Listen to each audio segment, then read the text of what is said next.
Hoje o Morro Santa Teresa parou e a minha rua José Otávio Mânica foi bloqueada. Por quê? Entrou um ídolo, um popstar da política, no bom sentido, um amigo meu, e a única eleição que não tem condição, a não ser quem vou votar, é Melo, para prefeito no ano que vem, é Melo na pedra. Recebendo aqui em casa com o Chicão Tofani, Sebastião Melo, pai daquela grande figuraça, o Pablo Melo, que frequenta a minha casa, meu amigo, um cara muito legal, que uma amiga minha se apaixonou por ele, mas depois descobriu que ele estava com namorado, era casado. Falei, que Chicão, não me apresenta ninguém solteiro. Aí foi lá pro Paulo Zé, pô, aquela guria que já estava solteiro. Querido, que prazer estar te vendo aqui. Tu sabe que eu sou um cabo eleitoral informal teu. Entrei no teu partido por causa da história do MDB, do PMDB, como falo, e de amigos meus, como o Edenir Sequim, você, o nosso querido Germano Rigoto, foi um dos grandes prefeitos aqui. Governador, prefeito, governador. Governador, prefeitos, Pedro Simão, Sartori, né? E aí, querido? Bom, Chicão, primeiro, muito obrigado por me receber aqui, né? É Chicão na casa, como é que é? Em casa com o Chicão Tofani. Aí eu posso eu vou dizer, e a casa é bonita, né? Bem decorada, tem um visual maravilhoso. Tem um visual para a rua que tu fez, a orla lá do Guaíba, né? Maravilhoso. Então, obrigado pelo livro. Eu te agradeço a oportunidade. E tu sabe que eu te admiro muito, Chicão, porque eu acho que tu é um antropólogo, professor, tu é um comunicador nato, porque eu sempre acho assim, ó, esse negócio de reserva, tem gente que pode fazer 1000 cursos para ser comunicador e não vai ser. O que nasceu. Nasceu para ser. Tem aquele desdobre, né? Então, tu é um comunicador nato. E nós estamos juntos na campanha no ano que vem. Então, a alegria estar contigo, vamos conversar um pouco sobre a cidade, sobre o mundo, sobre o Brasil, enfim, estamos aqui para dialogar com a tua audiência. Eu acho que a vida em cidade é complexa, mas acho que também o mundo não inventou uma coisa melhor que a cidade, né? A cidade é um espaço de convivência, de divergência. De segurança, as pessoas, de saúde. Né? Da busca de uma boa vida, né? Agora, é claro que você tem todos os desarranjos sociais que tem o mundo, e no Brasil não é diferente, né? Especialmente os países periféricos. Então, você tem muitas cidades dentro da cidade, né? Então, acho que esse é eu sempre gosto de dizer isso, porque as pessoas, Porto Alegre, sim, a Porto Alegre de 1,5 milhão, mas dos 93 bairros, mas a vida no Lami é diferente do Partenon, diferente das ilhas, diferente da Zona Norte não tem a ver com a Zona Sul, né? Então, são muitas cidades dentro da cidade. E governar uma cidade, tu tem que ter esta clareza, né? Tem serviços públicos. O serviço público, o que é o serviço público? É o asfalto, é a água, é o esgoto, é a iluminação pública, é a arborização, ou seja, isso é o que é o verde de uma cidade, isso é o desejo em toda a cidade. Mas isso não é a realidade em toda a cidade, né?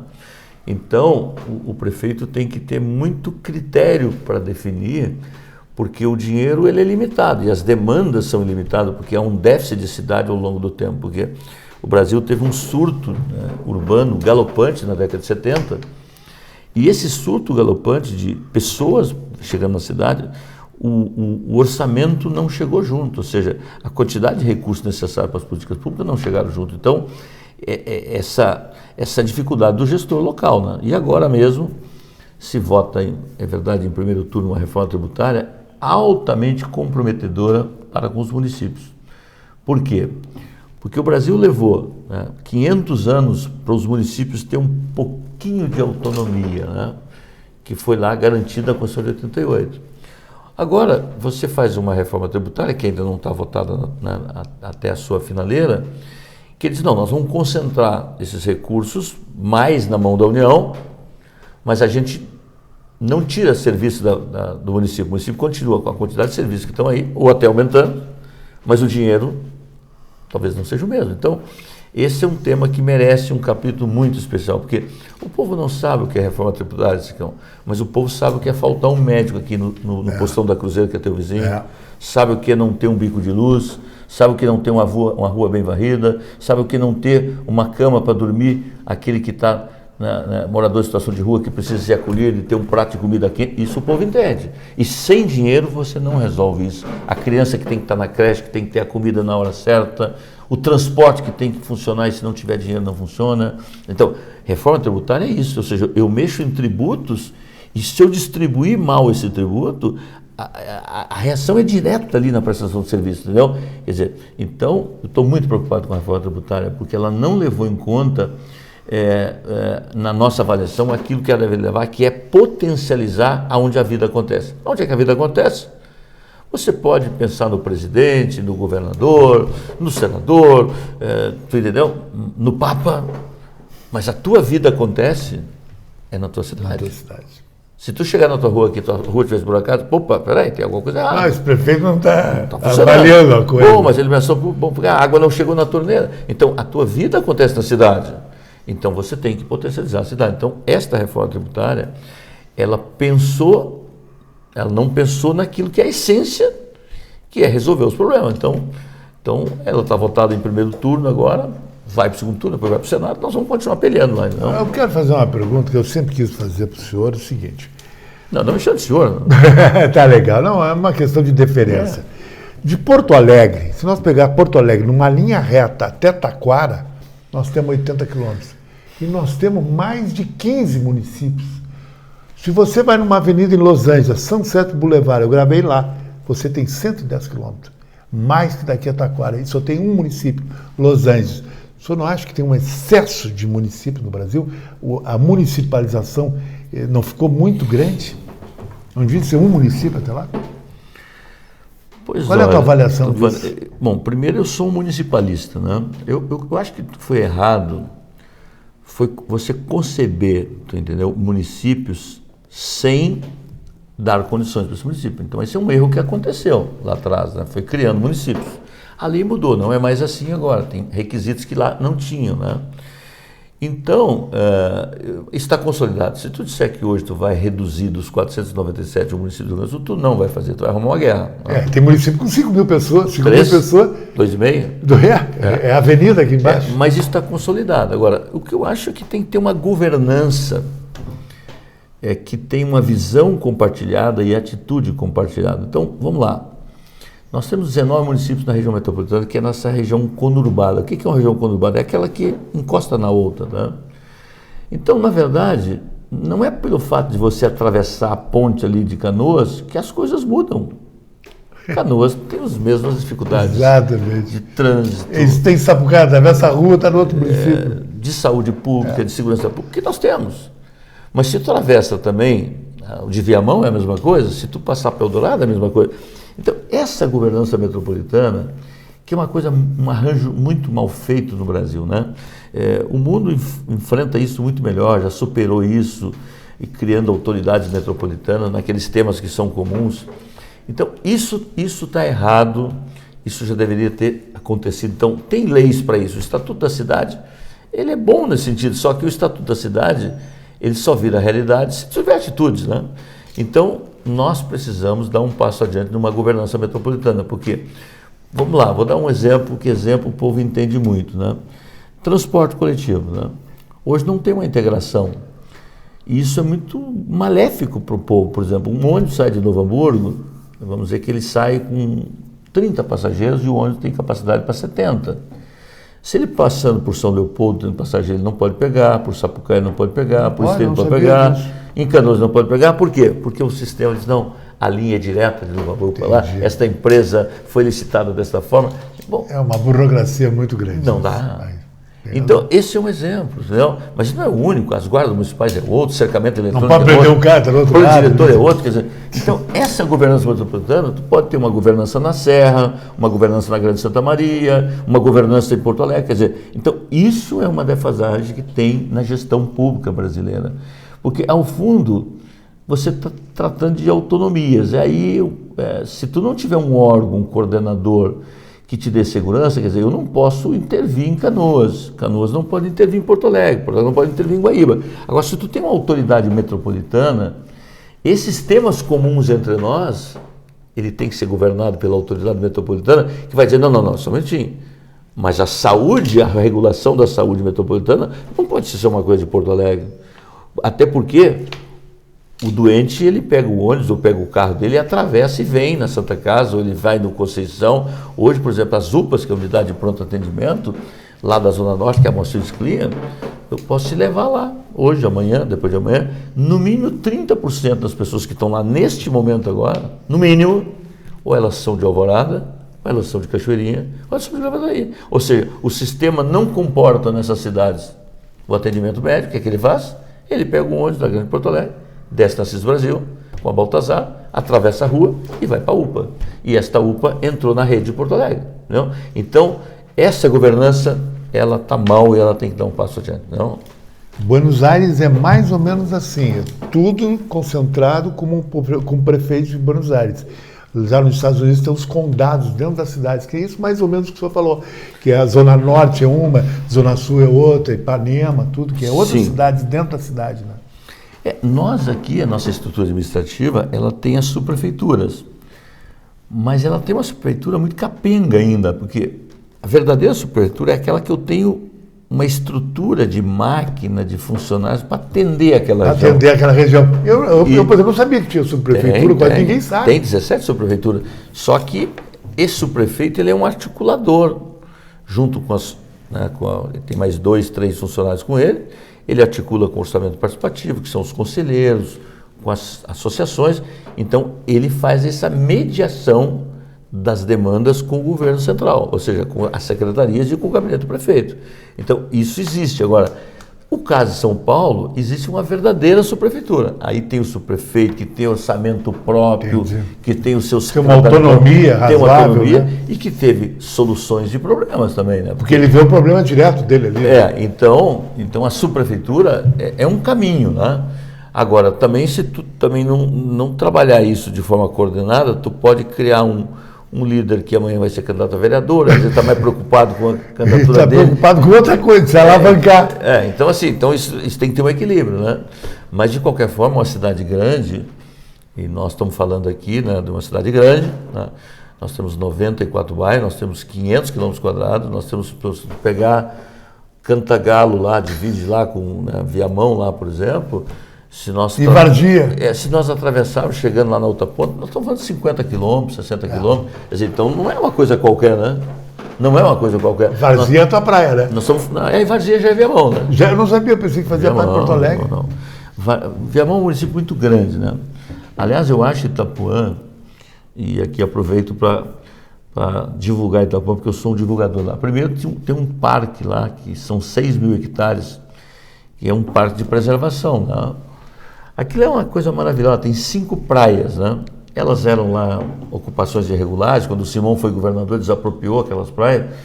E é um lugar lindo, lindo, lindo. Agora, as pessoas desconhecem. Agora tu tem que casar o uso humano com a sustentabilidade. Aí tu não tem uma lancheria, tu não tem um bicicletário, tu não tem um restaurante. Então, não tem uma posada, não tem nada. Então tu vai lá, tu passa o dia. Mas tinha que ter isso, mas de qualquer forma é um dos lugares mais lindos do Rio Grande do Sul. Lindo, então Itapuã é uma vila, depois tem a reserva de Itapuã, que é o parque, são 6.000 hectares, e tu vai para a esquerda, tu chega na Varzinha, que é o santuário. A Varzinha é lindo, muito lindo. Tu conhece lá, não? Conheço, só que não tem lugar nenhum para ficar, tinha restaurante lá, nada. Se é que tu gosta de lá, né? Eu gosto de lá. O pai do meu produtor, o Sullivan, é outro homem que está prefeito de lá. Tu levou ele lá? Ele te levou lá? Não, eu namorava uma gata, fazia kitesurf. Ela vivia pulando de surf, gostava muito do vento lá, da Varzinha. Que é uma maravilha. Aí tu vê o gado pastando, a ovelha pastando, a figueira grande, aquela água maravilhosa, sabe? Porque ali a água é limpinha, na Lagoa dos Patos, ali é Lagoa dos Patos. Mas Itapuã, a água é limpa? Não, ali é encontro do rio, do Guaíba, já é água limpa. Mas em Itapuã mesmo, aí tem deságua o Guaíba, né? Agora, já Varzinha, aí só é lagoa, já. É lagoa. Mas, querido Melo, tu não acha que Porto Alegre vê mais o lado do Vale dos Sinos que esse lado da Zona Sul? Belém Novo ninguém vai, ninguém conhece Lami, Veludo lá, lugares belíssimos. Aliás, a Praia do Veludo tinha uma ocupação ali que já há bom tempo não está mais lá, é um dos lugares mais lindos da cidade. Lindo. Eu, às vezes, eu caminho muito na cidade, né? Então, às vezes, quando eu tenho tempo, eu paro lá no Belém, troco de roupa, boto um calção, saio caminhando, vou lá no Veludo. Tem que jogar de roupa no carro. É isso não, mas tem um guarda-roupa ali, então. Então, uma maravilha. Mas a cidade nossa é muito bonita. Muito. Agora, a Orla ficou um espetáculo, né? Mas mais coisas têm que acontecer, Chicão. Eu sempre digo assim, ó, de tudo que aconteceu nos 250 anos na cidade, talvez o fator mais determinante foi o reencontro do Rio com a cidade, né? Eu era vice-prefeito quando começamos a trabalhar a Orla 1. A incompreensão, né, de setores da sociedade contra o Jaime Lerner, que foi um dos maiores urbanistas do mundo, né, com o projeto. Eu era prefeito em exercício, que ia entrar às 3 da manhã para cortar as árvores, para poder fazer a duplicação da Edivaldo Pereira da Paiva. E a Orla não aceitava, que tinha que ser concurso. Hoje, os que mais criticavam são os que mais frequentam.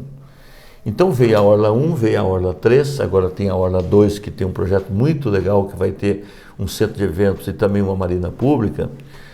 Bom, aí depois tu vem para o lado de cá e tu chega no Internacional. Nós estamos trabalhando com o Inter para arrumar uma faixa ali, porque não é justo que tu chega no final da Orla 3 e você tem uma calçadinha bem estreita só do lado de cá. Eu penso que tem que ter um calçadão do lado de lá, que você possa atravessar os campos do Inter. E curtir, né? Malhar. Bom, e aí tu vai chegar naquela outro pedaço, que é um pedaço que tem que ser urbanizado também, e aí tu chega no Iberê Camargo. Aí no Iberê Camargo tu chega no Pontal do Estaleiro. Do grande Saúl, meu amigo, que é tão fã. Saúl Boff, né? Saúl Boff, era Boff. Aquilo ali, viu, Chicão, foi um estaleiro só. Foi. E 2001 foi meu primeiro mandato. Esta lei foi para votação, né?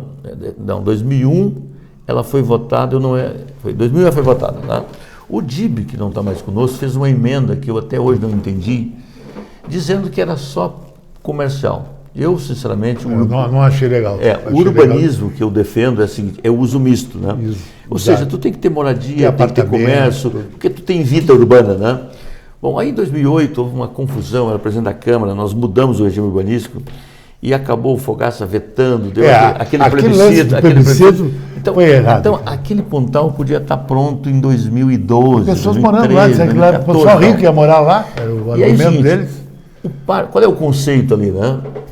O conceito daquele sítio, tu permitiu construção em 55%, 60% da área e 40% é uso público.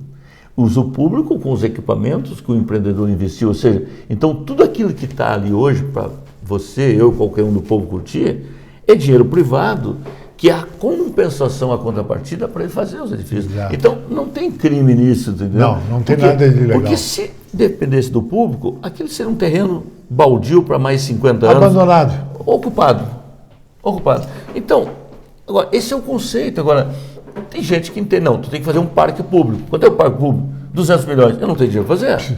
Bom, então não tem dinheiro para fazer, tu não faz. Então, nós optamos de fazer uma parceria privada, permitindo a construção e, ao mesmo tempo, você tem um espaço para aquele que não pode ir no restaurante, que não quer ir, ou que não tem dinheiro para ir no hotel, ele pode usar o espaço público. O espaço é público, entendeu? Então, esse conceito é um conceito que eu defendo, não só naquela área, em todas as áreas da cidade. Parque não, o shopping mais bonito do Brasil. Conheci quase todos. Aquele shopping inspirado num shopping em Lima, no Peru, Larcomar. Um shopping bem na frente do mar. Muito bonito ali. Pontal, fantástico. Então, para prefeito, já temos ano que vem. Olha aí, ó, nosso prefeito de novo, tá aqui o cara aí. Os caras pegam no teu pé, do lixo, papapá, mas quero ver eles falar mais a história aí. Né? Chicão, muito obrigado por estar aqui. E acho que, né, se é o teu desejo de concorrer a vereador, eu acho que a cidade vai ter uma oportunidade de ter um sujeito humanista, cuidando das pessoas. Eu acho que isso é muito importante, porque eu fui vereador e ser vereador talvez é o espaço mais importante que eu ocupei, é o cidadão mais próximo, é o político mais próximo do povo, é o procurador do dia a dia da cidade, não? É o vereador. Então, eu tenho muita honra de ter sido vereador 3 mandatos, então acho que tu vai nos representar muito bem se for esse o teu desejo. Não? Muito obrigado. Eu falei com o pai de Pablo Melo. Pablo Melo diz que ele é muito fera, né? Rede muito boa. Carismático, gosto muito dele. É o grande Sebastião Melo, que é o nosso prefeito para o ano que vem, que vai se reeleger, tenho quase que certeza.